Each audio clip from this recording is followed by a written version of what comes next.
ఈ వీడియోలో మనం అత్యంత ప్రతిష్టాత్మకమైన సంస్థ అయినటువంటి NSNIS Netaji Subhash national institute of sports గురించి తెలుసుకుందాం. ఈ విభాగం నుంచి తప్పకుండా ఒక ప్రశ్న అడిగే అవకాశాలు ఎక్కువగా ఉన్నాయి కాబట్టి దీని గురించి వివరంగా తెలుసుకుందాం.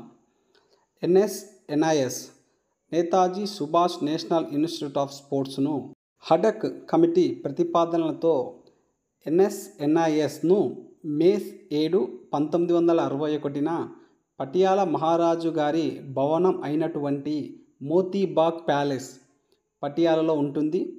పంజాబ్లో భారత ప్రభుత్వం ప్రారంభించడం జరిగింది. ఈ ఎన్ఐఎస్ను భారతదేశంలో వివిధ క్రీడల అభివృద్ధికి మరియు క్రీడాకారులు జాతీయ అంతర్జాతీయ క్రీడా వేదికల్లో రాణించడానికి అవసరం అయిన సాంకేతిక అందించడానికి మరియు కోచ్లకు వివిధ క్రీడల్లో ట్రైనింగ్ ఇవ్వడానికి దీనిని స్థాపించారు. ఎన్ఐఎస్ నేషనల్ ఇన్స్టిట్యూట్ ఆఫ్ స్పోర్ట్స్ను ఎన్ఎస్ఎన్ఐఎస్గా అంటే Netaji Subhash national institute of స్పోర్ట్స్గా 1973లో మార్చడం జరిగింది. 1987 వరకు ఎన్ఎస్ఎన్ఐఎస్ అనే సంస్థ ఎస్ఎన్ఐపిఈఎస్లో భాగంగా ఉండేది. ఎస్ఎన్ఐపిఈఎస్ అంటే society of national institute of physical education and sports దీనిలో భాగంగా ఉండేది. 1987లో సాయి స్పోర్ట్స్ అథారిటీ ఆఫ్ ఇండియాలో ఎన్ఐఎస్ను కలపడం జరిగింది.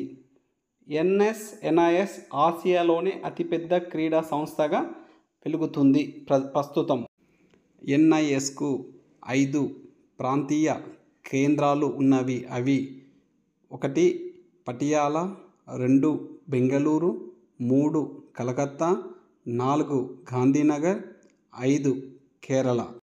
సాయి నేతాజీ సుభాష్ సౌత్ సెంటర్ బెంగళూరులో కర్ణాటక రాష్ట్రంలో 1974లో ప్రారంభించారు. Second one Sai Netaji Subhash eastern regional centre Calcutta పశ్చిమ బెంగాల్లో 1983లో ప్రారంభించారు.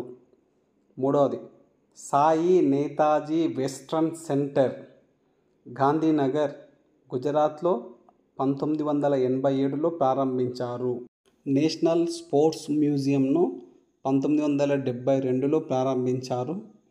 ఈ స్పోర్ట్స్ మ్యూజియం నందు క్రీడాకారులకు సంబంధించినటువంటి వస్తువులు, వారికి సంబంధించిన జ్ఞప్తికలు భద్రపరుస్తారు. ఈ మ్యూజియంలో మేజర్ ధ్యాన్ చంద్ యొక్క గోల్డ్ మెడల్ 1928 ఆమ్స్టర్డామ్ ఒలింపిక్స్లో పాల్గొన్నటువంటిది మరియు పిటి ఉషా యొక్క షూస్ అంటే 1986లో సియోల్ ఆసియా క్రీడల్లో పాల్గొన్న షూజు ఇటువంటివి ప్రదర్శిస్తారు. ఇక్కడ మనకు పిటి ఉషా అంటే మనకు గుర్తుకు రావాల్సింది ఈమె మొదటి ఐఓఏ మహిళా ప్రెసిడెంట్ మరియు ప్రస్తుత ఐఓఏ ప్రెసిడెంట్ కూడా. ఇలా ఒక సంవత్సరాన్ని చూస్తే ఆ సంవత్సరానికి సంబంధించిన అన్ని విషయాలు మనకు గుర్తుకు తెచ్చుకోవాలి. ఒక వ్యక్తిని చూస్తే కూడా ఆ వ్యక్తికి సంబంధించిన అన్ని విషయాలను కూడా ఒకసారి గుర్తు చేసుకున్నట్లయితే మనం విజయం సాధించడానికి అవకాశం ఎక్కువ ఉంటుంది. ఎన్ఎస్ఎన్ఐఎస్ యొక్క లక్ష్యాలు: మొదటిది వివిధ గేమ్స్లలో నిష్ణాతులైనటువంటి కోచ్లను తయారు చేయడం. రెండవది కోచ్లకు మరియు క్రీడాకారులకు సాంకేతిక పరిజ్ఞానం అందించడం. మూడవది అంతర్జాతీయ పోటీలలో పాల్గొను జాతీయ టీంకు ట్రైనింగ్ ఇవ్వడం. నాలుగవది ప్రతిభ గల క్రీడాకారులకు మరియు విద్యార్థులకు పునఃస్మరణ తరగతులు నిర్వహించడం. ఐదవది స్పోర్ట్స్ పరికరాలకు ఐఎస్ఐ మార్క్ ప్రత్యేకంగా నాణ్యతగా తయారు చేయడం. ఆరవది ప్రాథమిక స్థాయి నుండి గేమ్స్ అభివృద్ధికి నెహ్రూ యువజన కేంద్రంకు సహాయపడటం. ఈ ఎన్ఐఎస్కు సంబంధించి కొన్ని మాదిరి ప్రశ్నలు చూద్దాం. NIS national institute of sports ఏ సంవత్సరంలో స్థాపించబడింది? ఇది తెలంగాణ డిఎస్సి 2024లో రావడం జరిగింది. Option 1 1985, option 2 1954, option 3 1961, option 4 1957. Answer is 1961.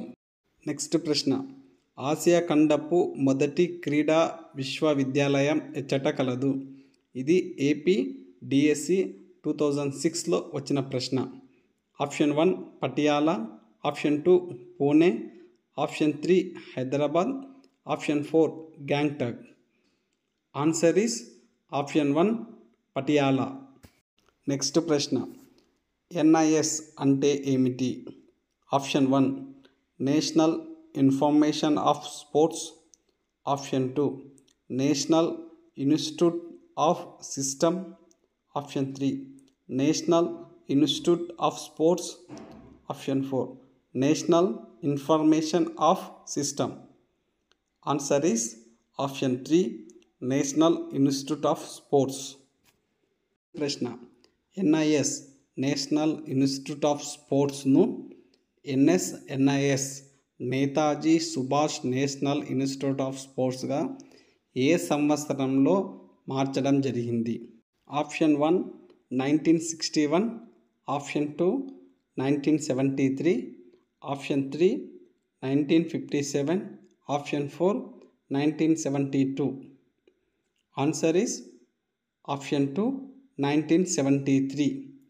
Thank you. ధన్యవాదాలు.